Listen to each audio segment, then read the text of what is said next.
Welcome to Show Pop. I'm Dee, and I break down the shows we love to watch. Today, we're talking episode 2 of Ladies Who List Atlanta. This episode was about collaboration versus self-protection.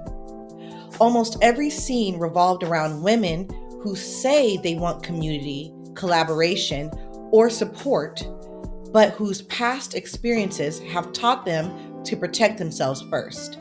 There's a lot to discuss, so grab your drink, get comfortable, and let's talk. Here we go. This episode really gave a lot under the surface. Each woman's story about what it took for them to become successful is extremely powerful. But when you've had to climb the way these women have and beat the odds, I believe it can leave you in a permanent place of protection mode.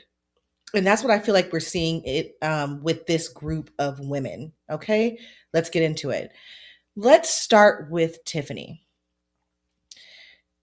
Remember the scene where she had to take her son for driving lessons, right? Let's start there. I felt Tiffany's overwhelm in this scene. You could tell she was trying to navigate working from home and motherhood. And I felt the nervous tension. Tiffany talks about how her lack of work life balance was affecting her health at one point, and she was getting panic attacks and anxiety attacks. Okay. And in this scene, Tiffany has to take her son driving, and she's in the middle of working, and her son is kind of bugging her to take him driving, which she eventually concedes and puts the work down and decides to go ahead and take her son driving. Now, what I want to say about this is I realize where her son was in that moment because we've all been there, right? You're a young adult, you're excited, you want to get out on the road. Driving equals independence. But I almost felt like Tiffany could have stood up for herself a little bit more. In the episode, you could tell it was afternoon time. So they maybe had, I would say, up to 4 more hours of daylight. I think she could have asked him to wait a little longer, gave him a time such as, oh, I'll take you at 5 or I'll take you at 4, but she eventually concedes because her son was kind of pressing her. And he was, I don't know, it's a challenge to I don't like to nitpick at children, okay? But when you're dealing with young adults, sometimes they can be, well, teenagers actually. He's a teenager, he's not even a young adult. When you're dealing with teenagers, sometimes they can be a little selfish because they're so wrapped up in their own world that they forget that mommy and daddy are people too. And they need a break and they have things they have to do. And they're just kind of worried about themselves. So I almost felt like she could have stood up for herself in that moment without making him feel like she wasn't going to do it. So I don't know. Am I wrong for saying that? If you're a mother, tell me what you would have done in that moment. Okay. But my thoughts while watching this scene, I felt heavy. I felt, like I said earlier, her tension, her nervous tension. You could tell whatever she was working on, she really needed to get it done. But she didn't want to let her son down.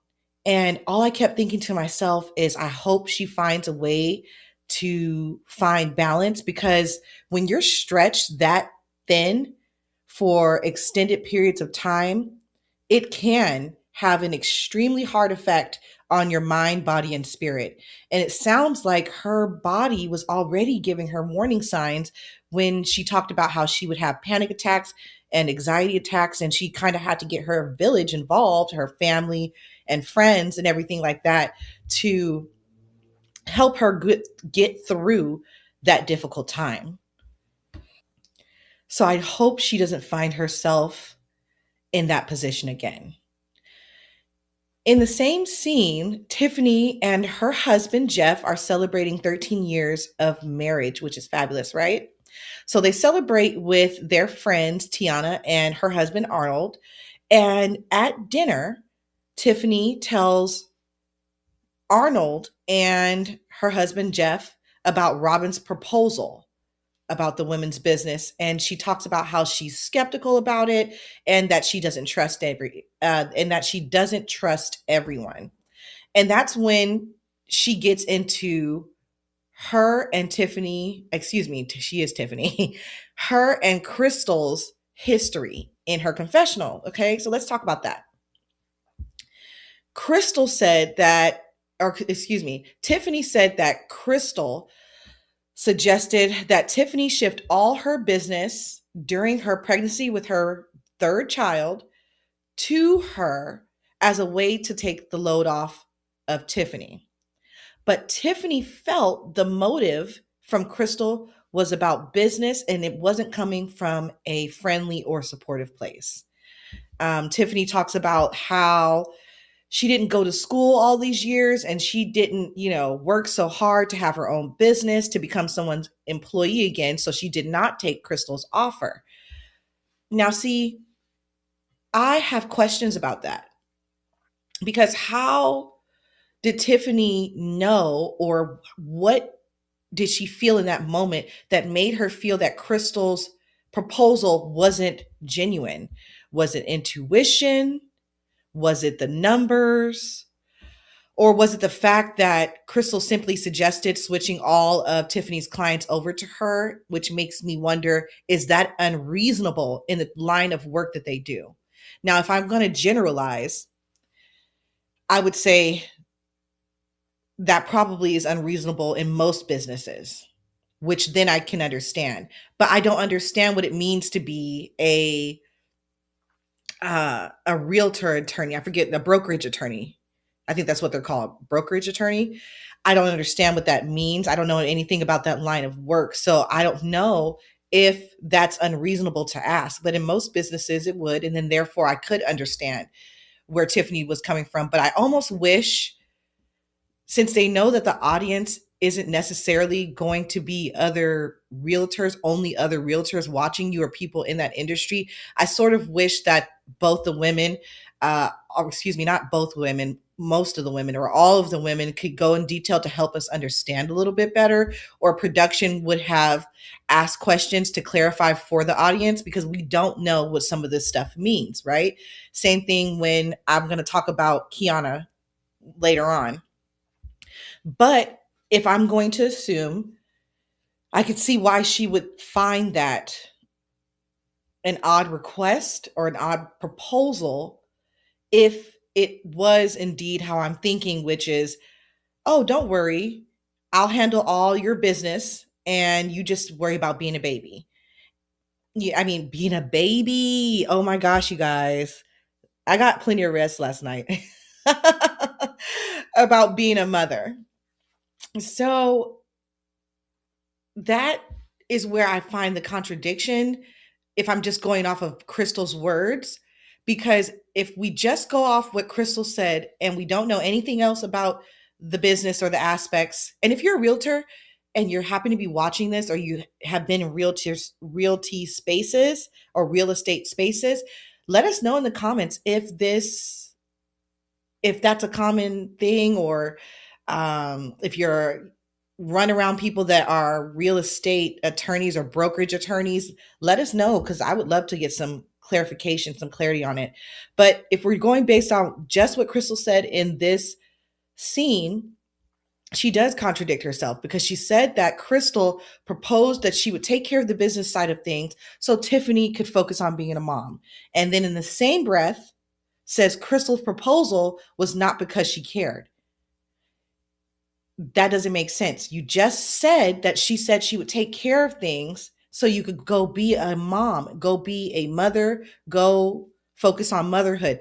That sounds like she cares, but I could be wrong. Okay. So this does make me wonder where the distrust comes from. I want to know more about that history between the two brokerage attorneys, Cristyl and Tiffany, because where's the disconnect? We're missing a piece here. So I hope we get Crystyl's story or her side, And it also makes me wonder if Tiffany has trust issues with other women or other business women. Okay.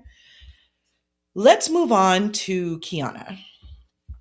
Okay, so we're going to start with the scene. Well, there's only one major scene with Quiana, so we're talking about that scene. And she's talking to her husband in their kitchen about Robin's proposal. Let's start there. Quiana's reminding her husband of how Robin told her that she would charge her $500 a person to hold her license while Quiana was trying to set up her brokerage business. That's when Quiana then hints at the health of Robin's business because Robin wanted to charge Quiana $500 a person, right?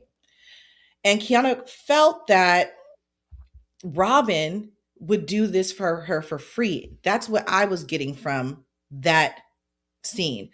If she wasn't expecting Robin to do it for free, she was definitely expecting her to do it for a lower cost since she and her husband knew Robin. So there's clearly a disconnect, right? Quiana expected a business favor. Sounds like to me she expected a discount or for her to do it for free. And Robin treated Quiana's request like a business request. But that being said, okay, and let me make it noted here that Quiana was only asking for this for only up to 30 days, so a month. She only wanted Robin to hold her license for a month. So I had to do some research because I do not, this is not my realm. I don't know anything about real estate. Okay. So I went to look into it and I think I found some reputable information. And according to my research, to hold someone's license in Atlanta is really not that expensive. Apparently, parking, they call it parking or holding an account ranges from $95 to $150 annually. Annually. I didn't do the math on what that means per month. Okay. You guys get your calculators out. Okay. But it doesn't equal $500 for each account. So it sounds like Robin was trying to play Quiana. It sounds like Robin was trying to rob Quiana. Because if we break, you know what? Where's my phone? Hold on. Cause we about to see. Okay, so on the let's do an average. 95 plus $150 is $245. That's for a year, divided by 12. That's $20. Robin had $20.41. We're going to say 42 cents because it's 20.416667. Okay. So we're going to say $20.42. Quiana had 26 accounts. So at most, Robin should have charged her $530.92 if we're going by the average cost of what it costs to park or hold a license for all 26 accounts to do it for a month. And she could have given her a little discount. So maybe she could have charged her $400. So do you see how astronomically ridiculous that is? If my research is correct, okay. I just Googled it. I'm gonna be honest with you guys. I did not, I don't even remember what my sources were, but I feel pretty good about it. You got you fact check me. Don't just go by everything I say, but that's ridiculous. And I have a feeling even if the numbers aren't that, they would still probably wouldn't be what Robin was trying to charge her. So that's absolutely ridiculous. And I totally understand why Quiana is hurt, frustrated, angry, all the things, right? So Quiana says in her confessional that she wants to meet with Robin to tell her that she will not be a part of her business venture. But she says something else, which I was okay with that. I'm like, okay, Rob. I'm like, okay, Quiana, I wouldn't want to do it either, right? But then she goes on to say she wants to convince the other women why they should say no to Robin too. And that I didn't like. I understand she's hurt. I understand she's frustrated with Robin, but that felt mean and it felt vindictive. It's one thing for Quiana to want to tell Robin no, but it's another thing to persuade the other women not to do business with Robin. Allow them to find that out for themselves, right? Don't involve yourself in that. So I feel Quiana should leave that alone. If she wants to tell if she wants to tell Robin no, tell her no. But don't try to persuade the other women. It starts to look like you're trying to go after her money, and I don't know that it's fair. But let me know what you guys think. Do you think that the fact that Robin tried to excessively charge Quiana to hold her license, is it enough for Quiana to convince the other women they should not do business with Robin? Okay, let me know. All right, let's move on to Tiana because I want to make sure I give Tiana a shout out in this video. She won the Best Social Media Campaign Award with Modern Luxury Interiors, a well respected publication. Tiffany and Kira were there to support her. They all looked beautiful. And this is what we want to see in our reality television cast, okay? We want to see them grow. We want to see them achieve. We want to see pivotal moments. So I absolutely loved this scene. Thank you so much, Tiana, for sharing with us your accomplishments and your achievements. We are so proud of you, girlfriend. Congratulations. Okay, now I want to talk about the messiest, heaviest, and most dramatic part of this episode, the gathering. Okay, let's get into it because it's a lot. So it starts off well. The women come in, they are dressed to the nines, they are looking good, they are ready to talk. They start off with a toast. It's fabulous, right? Robin proposes her proposal to all the women. She talks about putting together all their niche real estate experience together to create one powerhouse brokerage ran by beautiful, intelligent, fabulous Black women. Boom. We love it. Don't we? Love it.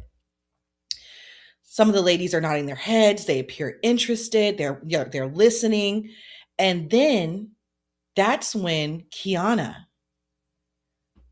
interrupts Robin and says that there needs to be a level of trust and respect before people can collaborate, which I agree. And then she says that she and Robin have unfinished business. Robin doesn't deny Quiana's feelings in this scene. Instead, she apologizes and says, "Can we get past this now?" So I thought it was really awesome that Robin didn't try to negate Quiana's feelings and she apologized. Most likely because she knew she was wrong based on all the stuff I said earlier, right? She knew that her trying to charge $500 per account for Quiana to hold it for 30 days is astronomical and ridiculous and absurd, according to my research, if I'm correct. And that she was wrong for that. And she probably did need the money at the time, but that's not how you do it. You just don't do it like that. But she did apologize, so we have to give her that, right? And it's like I said, it's clear that Robin thought that she was wrong. But I felt like Robin was wrong in the moment because she goes, "I'm sorry. Can we move past that now?" Robin, you can't rush Quiana's healing and you can't rush her to accept you and welcome you with open arms after what you did. You can't do that. You can't rush her to get over it. I think it would have been good if Robin said something like, after Quiana expressed her feelings, something like, "I understand if you're not comfortable collaborating now. If you'd like to discuss a way to work through this in the future, let me know." That would have made it like, "Okay, I hear you. I'm respecting where you are. If you want to talk, let's talk later." Right? That would have shifted the conversation. I'm really surprised that Robin didn't take that approach, but it could be just because she's been through quite a bit. And it sounds like I think Robin has some mother wounds that we talked about in the first recap. So Robin, I think, has some difficulty communicating with women. I guess you could say it like that, yeah. And I can understand that, right? So I don't know. I was proud of Robin for apologizing, but also I didn't like that she tried to rush Quiana. Like, oh, can we get past it now? Can we move past? No, we can't. Let her know that you can break it down and talk about it a little later, and then get into it. And then, as women, really get down to the nitty gritty and hopefully come on the other side better for it, both of you, and then you can mend your relationship, right? Okay, so that was pretty much Robin's take. She just says to Quiana, I'm sorry. Can we move past it? Quiana, instead of just letting it go right there and be like, you know what, we'll talk about this later, she chooses to continue the conversation after this. Now, I'm not going to blame Quiana fully for this because production is involved, and I almost wonder if they were pressing her to continue the conversation or if they want to see if they can get more out of that. But I feel like Quiana should have stood her ground because it does seem like she has respect for Robin, because she does eventually say towards the end of the whole ordeal that they have at this thing, because it gets worse, you guys. She does say, I have respect for you. I have enough respect for you that we can talk about this later. So I do wish that she had did it, but it may have been for content purposes, but I almost wish they had left it there because it kind of gets a little uglier, and we're going to talk about it right now. So she chooses to continue the conversation, Quiana. And that's when Quiana says Robin's actions were disrespectful, and she is allowed to feel that way. It was, I mean, if somebody tried to overcharge me for a service, I would be upset too. I would feel disrespected as well.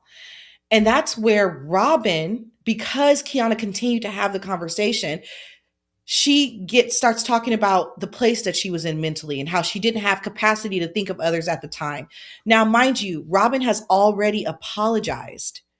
So there was nothing more for Robin to do but to explain herself because she already said sorry. And I think she even said it again in this moment. When at this time, oh, yes, and let me say this, because when Robin tries to explain herself and where she was mentally, Quiana calls Robin's whole story deflection. Child, I know. I know. So in this moment, this is how I'm feeling when I'm watching it, okay? I'm like, this is too heavy a conversation for this meeting. That's why I was like, why didn't she just let this go? Robin did the right thing by apologizing, and I feel that she was genuine. I know she kind of rushed it, but I still do feel it was genuine. I think she knew she was wrong because she could have made up, she could have led with the whole, oh, I was going through some things and da da da, and never apologized. She did apologize and said nothing at first. She said, I'm sorry. Can we get past that now? She didn't give an explanation. It wasn't until Quiana kept going that she did give an explanation. And what is somebody supposed to do in that moment other than try to protect themselves, other than try to advocate for themselves, okay? So I felt like Quiana was still so hurt by what Robin did that she couldn't give Robin any grace. And I felt that her saying that Robin is deflecting was unfair. I think it was unfair, but I also recognize where she is too. That's a lot of pain to carry, especially when you're expecting that this person that you know her, your husband knows her, you may consider you guys yourselves acquaintances, associates, and it's another Black woman. She sees that I'm trying to open my business. Oh, she's probably going to help me out. And then she does something like that. Robin does something like that. Yeah, that's enough to warrant some strong feelings, right? So I just felt like the conversation at the moment needed to be dropped. I got that it was for content, it was for the cameras, but it was hard to watch. It was, and I don't when there's that level of pain between women, it can be difficult to to sit through, right? So Robin tries to get Quiana to have some understanding of what she was going through and asked her not to discount her by saying that that she was deflecting, right? And that's when Tiffany jumps in. Thank goodness for Tiffany. I like Tiffany. Can I say that? I like her. I This episode really gave me a chance to get to know Tiffany, and I think she gave us a lot. She was very open, and I like how she has empathy for other women. I really enjoyed that. So I like that. So Tiffany jumps in and suggests that Quiana and Robin have a private conversation. I like that Tiffany saw how Robin was feeling piled on and had her back, especially given that Tiffany has gone through her own mental health struggles as well. She totally understood where Robin was coming from and she stood up for her. I liked that a lot. Okay. So Quiana agrees to table it. Now, I'm not looking forward to talking about this part because I don't even want to give it light, but this is a recap, right? So Miss Kira, she needed a moment, right? So Miss Kira decides that she wants to ask Cristyl and Robin why they stopped following her on Instagram. I'm quiet because it's stupid for a businesswoman to care about that. But let me know if I'm wrong. If you run your own business, tell me because I love to hear other opinions. I love to hear other viewpoints. To me, it's stupid. I think it's stupid. I think Kira needed a moment. I think she was going to make sure she got a moment, and this is how she did it.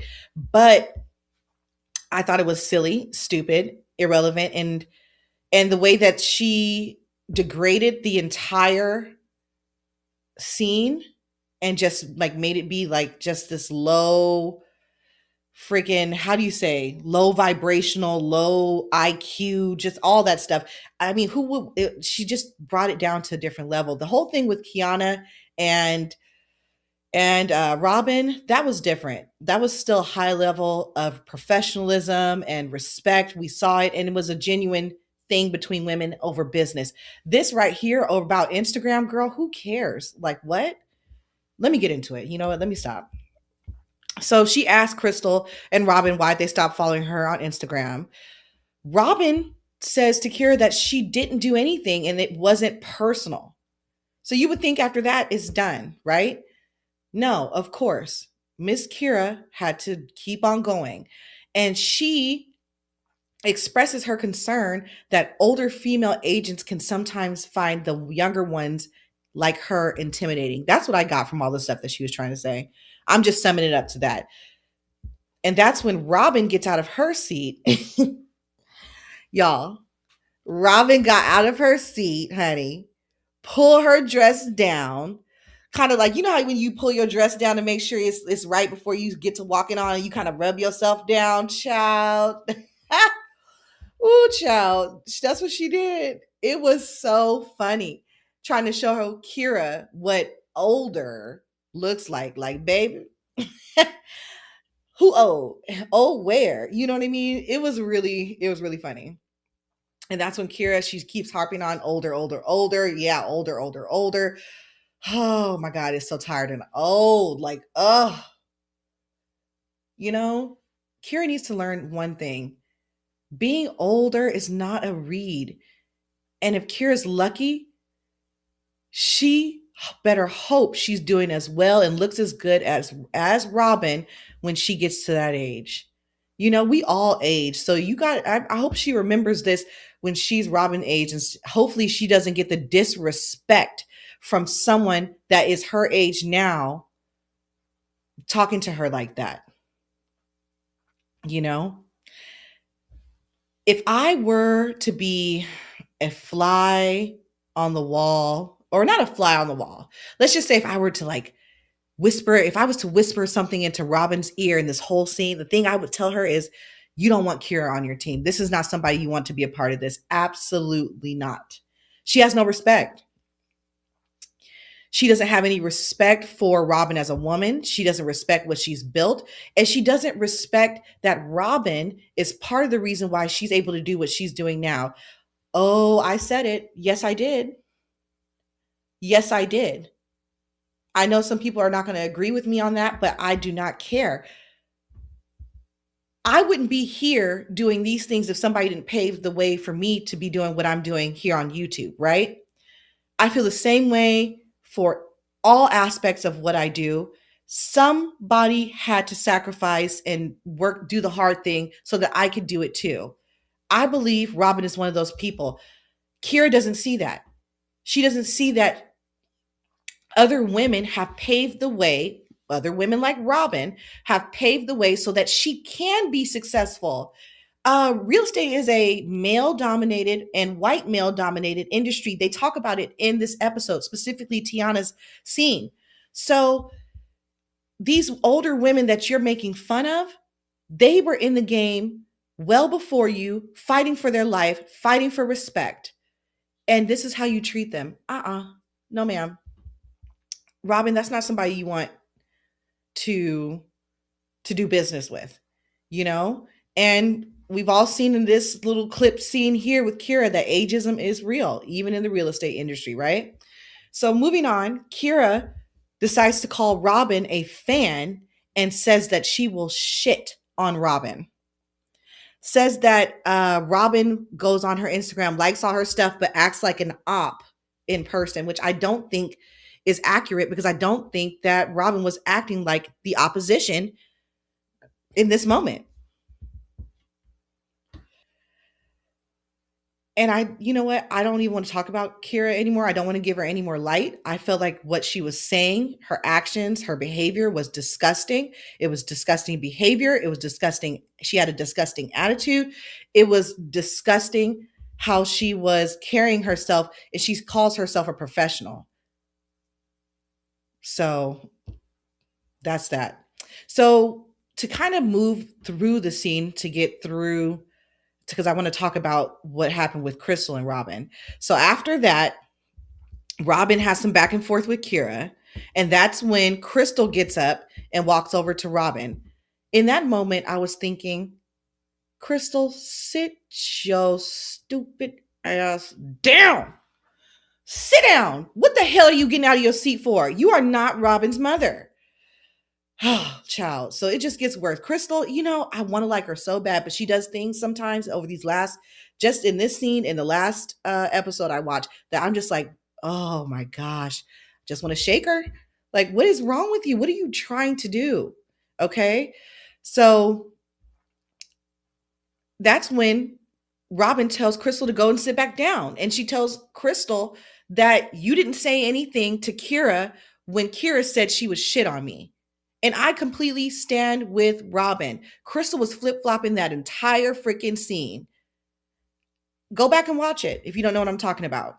Go back. And mind you, Cristyl is the one they're supposed to kind of have her back. She talked to Cristyl first, and she was hoping that Cristyl would be the one to help her kind of convince the ladies that this could be a good idea. But Cristyl really wasn't having Robin's back. She called herself being neutral, but I didn't find her actions neutral at all. And so this is when, after Robin tells Cristyl to go sit back down, Robin, before I get to that part, Cristyl the whole time is just poking her, saying, stop, you're triggered. Stop, Robin, you're triggered. Stop, Robin, you're triggered. Is that what you say to somebody who is feeling piled on in that moment? Cristyl doesn't know how to read the room. I could tell that she is extremely intelligent. I could tell she's very business oriented. We talked about that in the last recap. She has all the things when it comes to the analytical side, but when it comes to the feeling side, the people side, the emotional side, she really has some difficulty, because how could you think telling her in that moment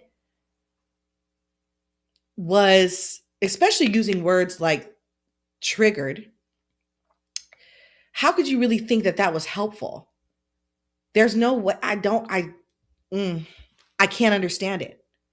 Okay. So that's when Robin tells Cristyl, you know what? You don't know what team you want to be on. And then she smacks her. But she just like hits her on the leg. But it's still, you still can't do that. That's not okay, Robin. But can we understand why or how it became a physical release for Robin? Do we understand that? Robin's getting it from every direction. She got it from Quiana, even though they, came to a mutual agreement. But mind you, Kiana's got smoke for her. Kira's got smoke for her. Her supposed best friend Cristyl is flip-flopping, nodding her head every time Quiana talks, nodding her head every time Kira talks, especially Kira. That was wrong when Cristyl was like trying to, understand with Kira, when really Kira is really disrespecting this woman that you call your best friend, Robin. So, so she's got her flip flopping. She had had enough by the end of that scene. And that's why she smacked,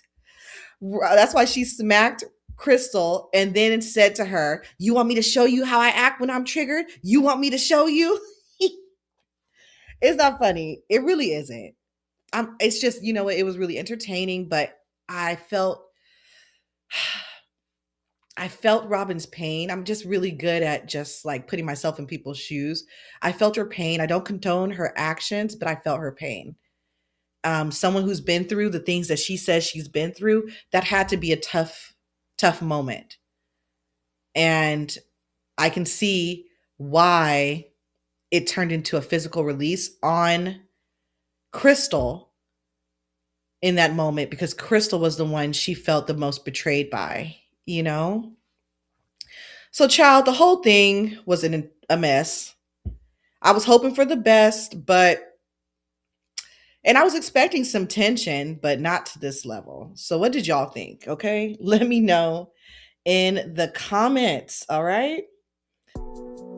All in all, episode 2 was about what happens when ambitious women who survived hardship attempt collective power without first resolving personal wounds. Boom. I just summed that whole episode for y'all up in one sentence, okay? And just like that, we have wrapped up episode 2 of Ladies Who List Atlanta. So tell me, what did you think about the gathering? Was Cristyl straddling the fence, or was she being neutral? How did Kira age-shaming Robin make you feel? And what do you think the deeper issue is between Robin and Cristyl? Let me know. In the meantime, thanks for watching. Enjoy the outro music, and I will see you in the next one. Bye.